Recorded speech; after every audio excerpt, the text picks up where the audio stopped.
जय श्री कृष्ण। प्रिय दर्शकों, स्वागत है आपका मेरी आध्यात्मिक जीवन यात्रा की कथा के चौथे भाग में।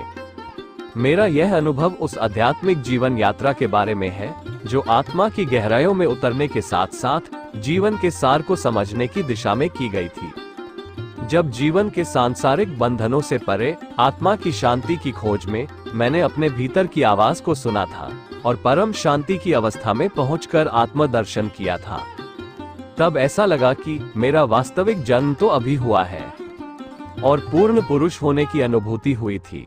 वास्तव में आत्मज्ञान पाना इस जगत का सबसे बड़ी बहादुरी वाला काम है, तभी तो इसमें सफल होने वाले लोग बहुत कम मिलते हैं। ये यात्रा बाहरी दुनिया से हटकर अपने भीतर की दुनिया को जानने और समझने की थी। इस अद्भुत अनुभव ने मेरे जीवन को एक नई दिशा और उद्देश्य प्रदान किया। ये भाग आत्मज्ञान पाने के जिज्ञासुओं के लिए अनुभवों का भंडार है और सेल्फ रियलाइजेशन के लक्ष्य को प्राप्त करने में सहायक होगा। अतः आप इस धारावाहिक के सभी भागों को जरूर देखें। साथ ही इसका भाग 1, 2 और 3 भी पब्लिक हो चुका है और यह चौथा भाग है जो अंतिम होगा और इस भाग में उन सभी का निष्कर्ष मिलेगा।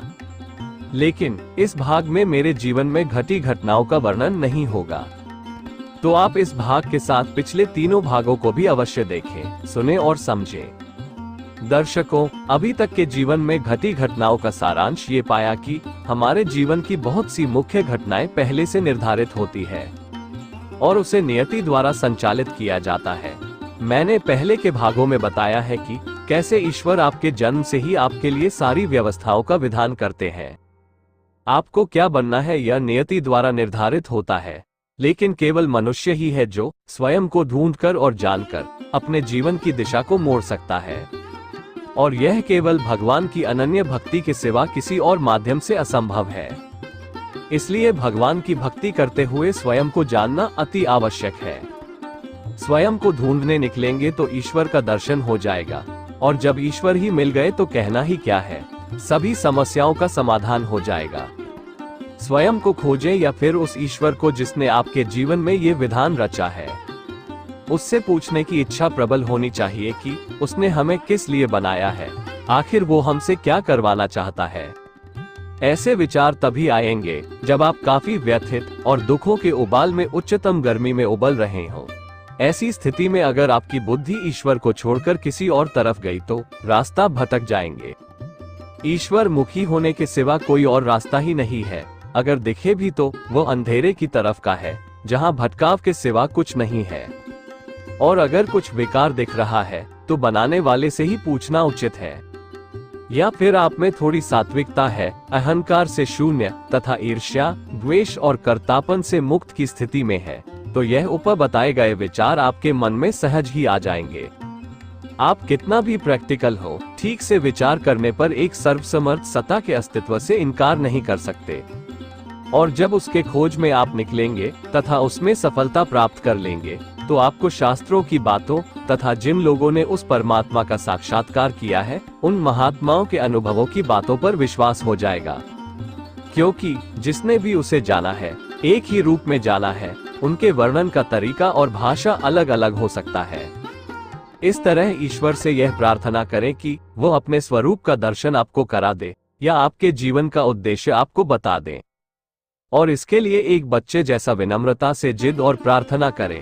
साथ ही उनके नामों का जाप, भजन और कीर्तन शुद्ध भाव से करें। जैसे निश्चल भाव से कोई पुत्र अपने पिता से उसके रहस्यों को जानने की जिद और विनती करे तो पिता एक न एक दिन उसे अपने राज बता ही देता है। लेकिन पुत्र को उस लायक तो बनना पड़ेगा, और उस लायक बनने का साधन है नाम जाप, भजन, कीर्तन और भावपूर्ण एक निष्ठ भक्ति। जीवन में दुख और कठिनाइयां आए तो ये समझना चाहिए कि ईश्वर आपको याद कर रहे हैं। बिना घबराए शांति और धीरज के साथ ईश्वर मुखी बने। ईश्वर की तरफ बढ़ने का पहला कदम मंत्र जाप है। आरंभ मंत्र जाप से करना चाहिए। जैसे जैसे मंत्र जाप की संख्या बढ़ते जाएगी वैसे वैसे मार्गदर्शन आपके अंदर से ही मिलने लगेगा। अगर आप माला से जप करने में असमर्थ हैं तो मानसिक जाप करने का अभ्यास कर लीजिए। ऐसा जाप आप कभी भी किसी भी स्थिति में कर सकते हैं। इसमें गिनती की भी कोई आवश्यकता नहीं है। भगवान का नाम लेने में गिनती क्यों करें, जितना हो सके लेते रहें।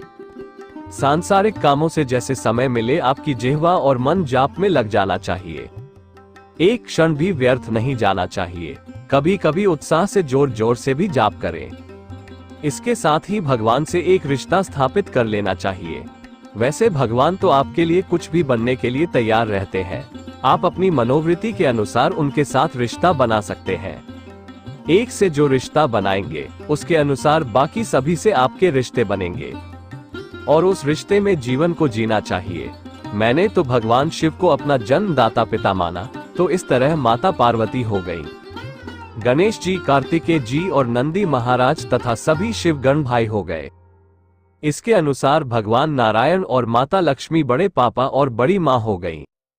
उसी तरह ब्रह्मा जी और माता सरस्वती चाचा और चाची हो गई। उसी तरह बाकी के सभी देवों के इन त्रिदेवों के साथ कैसा संबंध है, उस अनुसार आप उनसे अपना रिश्ता बनाएं। और जैसे आप अपने परिवार में अपने भाई बंधुओं से बड़े छोटे का रिश्ता निभाते हैं, वैसे ही इन लोगों के साथ भी निभाएं, इनसे बातें करें। शास्त्रों और महापुरुषों का कथन है कि देवों की पूजा देव बनकर करना चाहिए। प्रकृति और पुरुष के बिना इस जगत की कल्पना भी नहीं की जा सकती। यही प्रकृति और पुरुष, शिव शक्ति है, लक्ष्मी नारायण है, सरस्वती और ब्रह्मा जी है, यही राधा कृष्ण और विट्ठल रुक्मिणी है, और यही जगत के सभी सजीवों और निर्जीवों में व्याप्त है। इनमें से किसी एक के बिना कुछ भी नहीं हो सकता। इस पूरी सृष्टि में मुख्य रूप से केवल 2 तत्व है। 24 तत्वों का वर्णन मिलता है, लेकिन मुख्य रूप से 2 तो एकदम प्रत्यक्ष है। यह कोई भी समझ सकता है। स्त्री पुरुष, दिन रात, धर्म अधर्म, भगवान भक्त, गुरु शिष्य, धरती आकाश। आप ध्यान से सोचिए, इनमें से एक न रहे तो दूसरे का कोई महत्व नहीं रहेगा। अगर भक्त न हो तो भगवान को कौन जानेगा। अगर अधर्म न हो तो धर्म की क्या महत्ता रह जाएगी। अगर रात न हो तो दिन की क्या महत्ता रहेगी। इन दोनों तत्वों का संतुलन ठीक रहना चाहिए।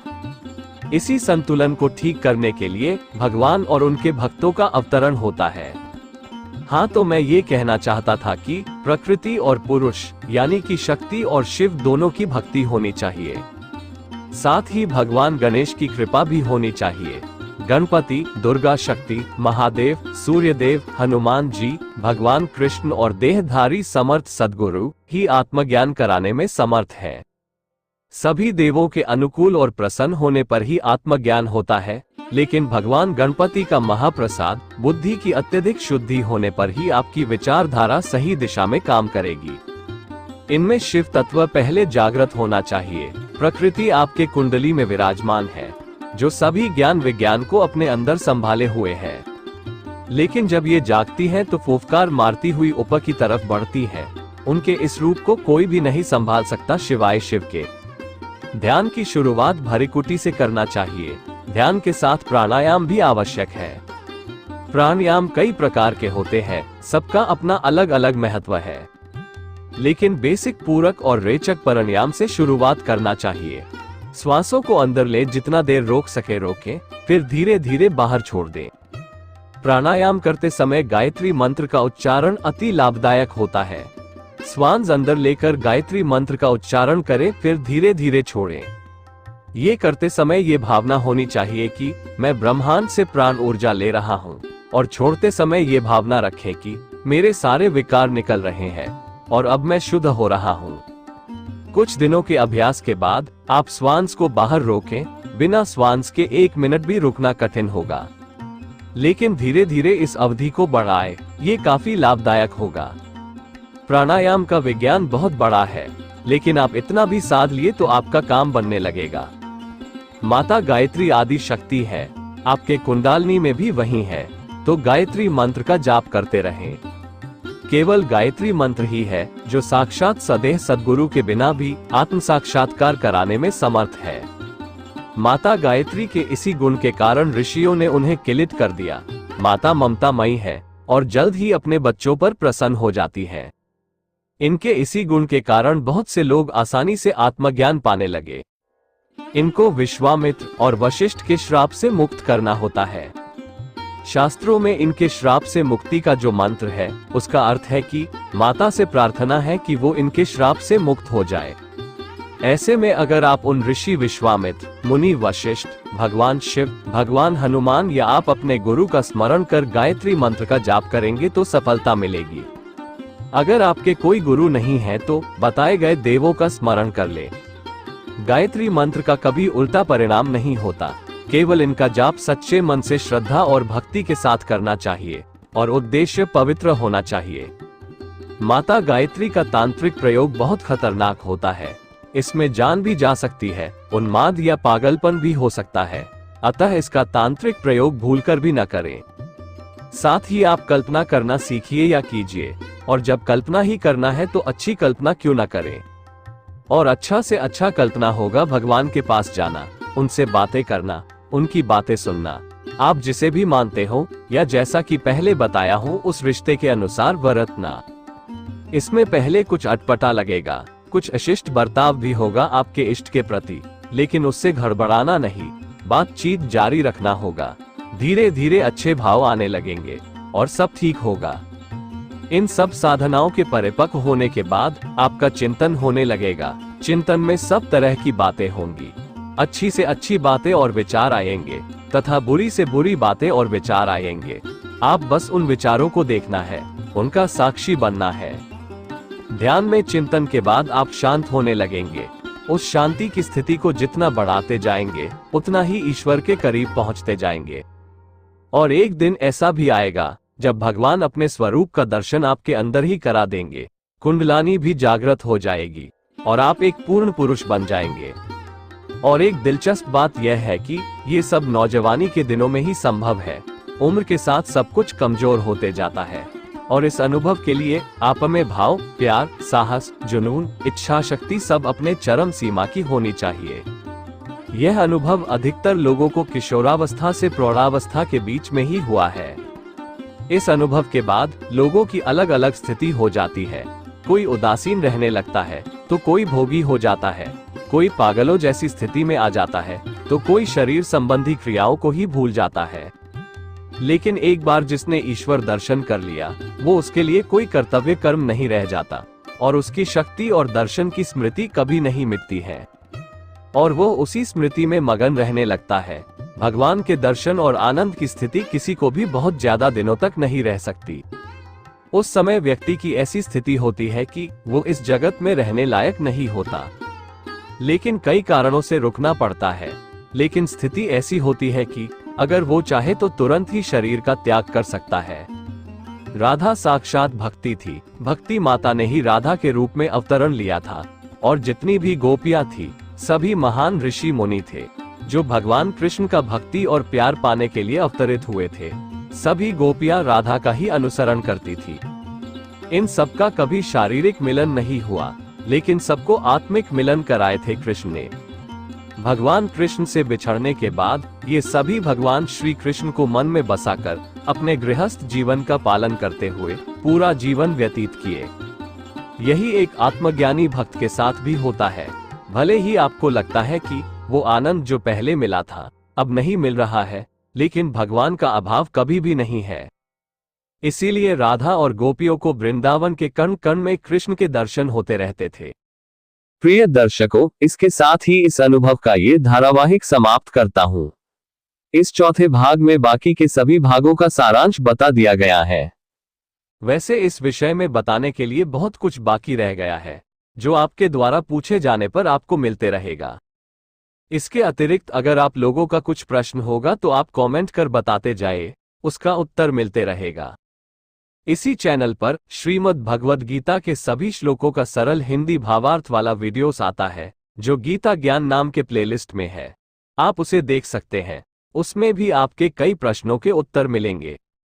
दर्शकों, आप इन तथ्यों पर मनन करें और अपनी कोई जिज्ञासा हो तो कमेंट कर बताएं और आपके जीवन में भी ऐसा कोई अनुभव हुआ हो तो जरूर बताएं। वीडियो को लाइक और शेयर करें तथा इस चैनल के और भी आध्यात्मिक ज्ञान वाली वीडियो को देखने और सुनने के लिए चैनल को सब्सक्राइब कर बेल आइकॉन प्रेस कर ऑल को सेलेक्ट जरूर कर लें। धन्यवाद। शुभमस्तु।